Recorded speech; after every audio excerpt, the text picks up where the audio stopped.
Sefer Bereshit, c'est les racines, le Sefer Shemot, c'est la naissance. Naissance du Ham Israël, il commence, comme toutes les naissances, par des souffrances, par Parashat Bereshit, les grandes souffrances, et ensuite les grandissimes de la naissance, Vaera, Bo, les diplés, passage de la mer Rouge, et la Bar Mitzvah qui s'appelle Har Sinai par Parashat Yitro, et ensuite le mariage qui s'appelle le Mishkan, tout le Sefer Shemot, c'est la construction du Ham Israël. Ça c'est, Bereshit c'était les racines, les Avot, et maintenant on arrive au Ham Israël. Et donc dans la paracha de Shemot, on arrive en Mitzrayim. Bien sûr que le Shemot c'est pour nous la base de notre Emouna. Au moment du Matan Torah, Kadosh Baruch Hu a dit Anochi Hashem Elokecha Asher Hotzeticha. C'est moi qui t'ai sorti d'Égypte. Il ne s'est pas défini comme c'est moi le créateur du monde. Tu peux fermer ta Gemara? C'est moi, il ne s'est pas défini comme le créateur du monde.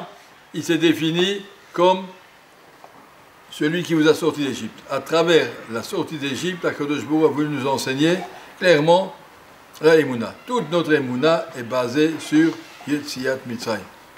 Pourquoi je crois, tout je sais, comment tu es sûr, Yetziat Mitzrayim. C'est pour nous, on me dit, marqué dans Hamida, Elokeinu, Velokei Avotenu. Elokeinu parce que j'ai bien compris, c'est Elokeinu, mais après tout de suite, après je dois dire, Velokei Avotenu. Velokei Avotenu, je me définis par Maïmouna, parce que mon père et mes ancêtres, ils ont transmis un message qui passe d'une génération à l'autre. On met les mains tefilines exactement depuis 3000 ans, depuis qu'Hachem a demandé de mettre les tefilines dans lesquelles c'est marqué Tiat Mitzrayim. Ça, c'est la base de notre Emouna. Donc, le Chumash Shemot, c'est pour ça qu'on l'appelle Shovevim. Toutes ces parachiotes-là sont les parachiotes où on doit baser notre Emouna, réfléchir comment je suis sûr de la vérité de la Torah. Tous ces parachiotes, Svarim, Sefer Shemot. Tous les Sefer Shemot, tu dois sortir de là. Et on a travaillé sur le Tiat Mitzrayim. Il faut que tous les jours, dans le chemin, on dit tellement de mitzvot qu'on fait Tiat Mitzrayim, parce que c'est la base de toute notre émouna. On ne peut pas se définir comme un juif tant qu'on n'a pas réglé clairement le Tiat Mitzrayim. Clarifier sur cette. Bon. Alors on va parler un des événements du Tiat Mitzrayim, la parachat de Shemot, la naissance de Moshe Rabbeinu. Vayelech ish mibet Lévi. Vayikar et Bat Lévi, anonyme. Un homme de chez Lévi est parti se marier avec une dame de chez Lévi, avec la fille de Lévi. Vatar Aisha Vatelet Ben, et quand cet enfant est né, Vater Otokitovu, Vatitzpneu Shloshar Yerachim, elle a vu que c'est un enfant magnifique, elle l'a caché pendant 3 mois, et après, elle a dû le jeter dans la rivière avec son Myriam qui l'a surveillé, c'est la naissance de Moshe Rabbeinu. Alors la question est, voyez, Ishmat Lévi, un homme, il s'est marié avec la fille de Lévi. Il était déjà marié avant, puisqu'il avait déjà eu Myriam et Aaron. Donc la Rashi nous dit, Halach, Be'etzat Bito, Shaya Parouch Menam Gzerat Paro. Puisqu'il s'était séparé de sa femme à cause d'Axéra de Pharaon, car Pharaon avait dit, Kolaben Aïlot Ayorat Ashlichou, Amram a dit à sa femme, à quoi ça sert de mettre des enfants au monde, ils vont nous les jeter dans la rivière. On attend que le pharaon meure, qu'il se calme, et après on continuera à se marier. Il s'est séparé de sa femme. Et alors, vous voyez, les riches mettent Lévi, après il a changé d'avis, et il s'est remarié de nouveau avec Yochevet. Et je vous lis la Gemara dans ma Seret Sota.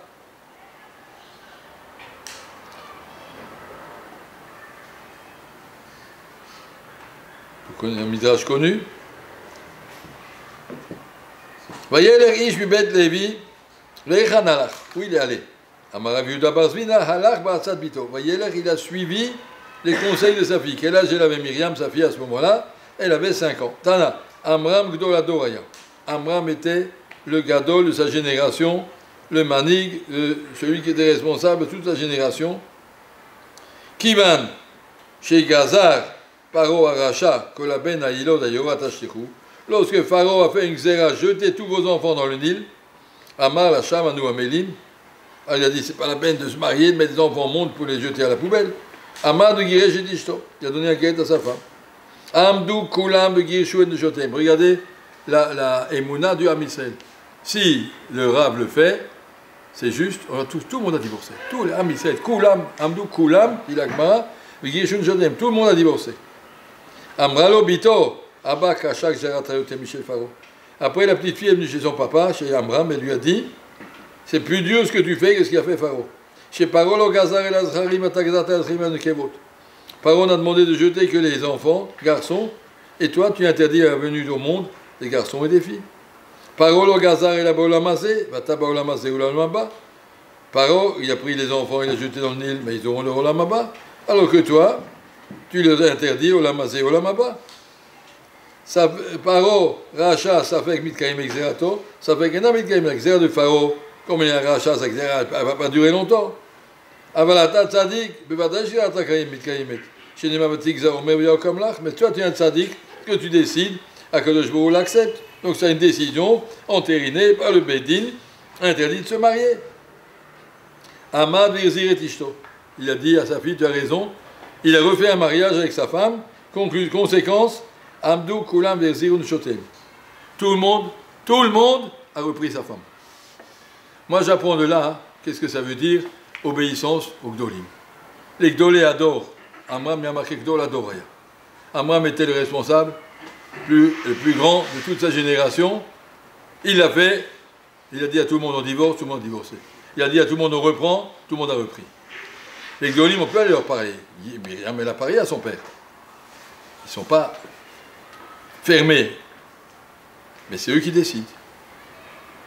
Et si dans un bateau, Rav Shach nous disait, il y a deux capitaines, chacun tire de son côté, le bateau il va couler. On suit un manig. Un manig adore, on suit, on ne commence pas chacun de son côté, moi je suis plus racham. C'est vrai qu'il y a 200 ans, il y avait un manig en Hongrie, et un en Pologne, et un en Maroc, et un en Tunisie. Chacun avait son manig parce qu'on ne vivait pas tous ensemble. Maintenant, on vit tous ensemble. En Égypte, on vivait tous ensemble. Il y a un manig adore et il ne faut pas toucher, accepter ce qu'on appelle Emunat Chachamim. Nous savons que Kadosh Baruch Hu protège les Chachamim, que En Takala Ba'al Yadam. Ce qu'ils disent, c'est entériné, comme il a dit Myriam à son père, le Tigza Omer Yakomlach, c'est, les Rabbanim le disent, le ciel l'accepte. Le ciel se marche d'après la Takana des Gdolé Ador. Dans les Gdolé Ador, on a eu, pendant les 100 dernières années, on a eu d'abord Rafet Chaim, Reb Chaim Moiser, après on a eu Chazonish, avec le Rav de Brisk, après on a eu Rav Shach, avec le Steibeler. Maintenant, Ibadel Chaim Tovim, on a Rav Chaim avec le Rav Gershon. Nos générations, on a tous maintenant, depuis que l'Am Israël, on vit plus ou moins, on appelle ça un grand village global, comment ils appellent ça en français, c'est le monde entier, c'est un seul grand village. Donc tout le monde peut vivre avec les conseils et les instructions de nos rabbanim. Alors ça y est, tout le monde doit suivre. Comme en Mitzrayim, tout le monde a suivi. Mais ce n'est pas pour rien. Ils n'ont pas de détails ici, c'était de divorcer de sa femme. Tout le monde a divorcé de sa femme. Ils ont dit, si le Rav l'a dit. Et après, il a dit, tout le monde la reprend. Mais ça veut dire quoi la reprendre? Pendant 3 ans, ils ont pris leurs enfants, ils les ont jetés à la rivière. Ils les ont mis dans les murs. Et ils n'ont rien dit. Mais pourquoi c'est comme ça qu'Hachem il fait ça? Il sait ce qu'il fait. Et Neshamot, il devait venir au monde, et il devait venir, et il devait repartir. Ce n'est pas notre problème, ce n'est pas nous qu'on le fait. C'est Pharaon qui le fait, et quand Shbour qui voulait, il sait pourquoi. Nous, on ne discute pas. En tout cas, de voir cette obéissance absolue du Ham Israël ou Gdolé Ador, ça doit être pour nous un enseignement. Ce n'est pas des choses. Il y a aujourd'hui des gens qui contestent, qui disent ouais, les Gdolim, c'est de la politique, c'est de l'argent, c'est de l'influence, je ne sais pas ce qu'on raconte, ils ont des informations partielles, ils ne savent pas ce qu'ils disent n'importe quoi. Et nous, on sait. Il accepte la décision des Gdolim, et nous, on accepte la décision des Gdolim, et on ne conteste pas. Les Emunat Chachamim, c'est la base de toutes nos Yirat Shamayim. Si les Gdolim ont décidé une chose, il n'y a personne qui peut dire ouais, bon, mais il n'y a pas de mais. Si Ephraim Karnievski me convoque, il me dit monsieur, vous fermez Keter Shoma, vous n'êtes pas capable. Je dis oui, Rav, je ferme Keter Shoma à la Makom. On ne discute pas. On ne discute pas. C'est lui qui dit, s'il le dit, il le dit. Parce que je sais qu'il ne le dit pas si ce n'est pas vrai. Etc. sur chaque chose. sur chaque chose, au point que les gens ils ont divorcé, les gens ils sont remariés, mettent des enfants à la rivière. Si le Rav l'a dit, c'est ça qu'il faut faire. Apprendre cette obéissance au Gdolim. Un jour vous aurez des problèmes dans la vie des chez l'autre. On se marie pas, il faut aller voir un médecin, il ne faut pas aller voir. On demande au Gdolim et puis on suit, je suis tranquille. Je sais que